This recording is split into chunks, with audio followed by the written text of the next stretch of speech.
Today's art lesson was inspired by the Corporation for Public Broadcasting, which is a nonprofit corporation established by Congress in 1967 in order to serve as a steward for federal funding of public broadcasting. If you grew up watching educational programming like Sesame Street and Reading Rainbow, you probably remember the little tag at the end of the episodes that said, "This program was brought to you by the Corporation for Public Broadcasting and donations to your PBS station from viewers like you." It's not just educational programming, though. They also provide major funding to news sources like NPR. A 1999 review of 30 years of research showed that children who frequently watched Sesame Street performed better than children who didn't on tests showing word knowledge, math, vocabulary, and school readiness. These children also displayed more pro-social behaviors. And a 2013 meta-analysis of 21 international studies found that children who watched Sesame Street learned literacy, numeracy, about science, and about their own cultures. They concluded that, quote, "Sesame Street is an enduring example of a scalable and effective early childhood intervention." On April 28, 2025, the Corporation for Public Broadcasting filed a lawsuit against the Trump administration after Trump attempted to fire 3 of the 5 members of the CPB's board of directors. And 1 week ago on May 1st, Trump issued an executive order directing the Corporation for Public Broadcasting and all federal agencies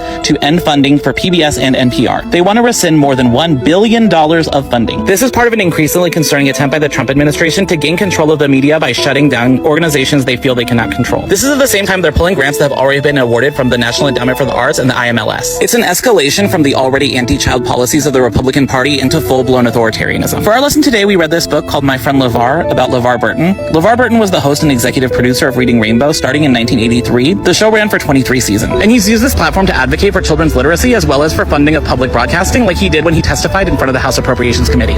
Public television has no commercials on it. Now, I make my living in both commercial and public TVs, and don't get me wrong, commercial television has been very, very good to me.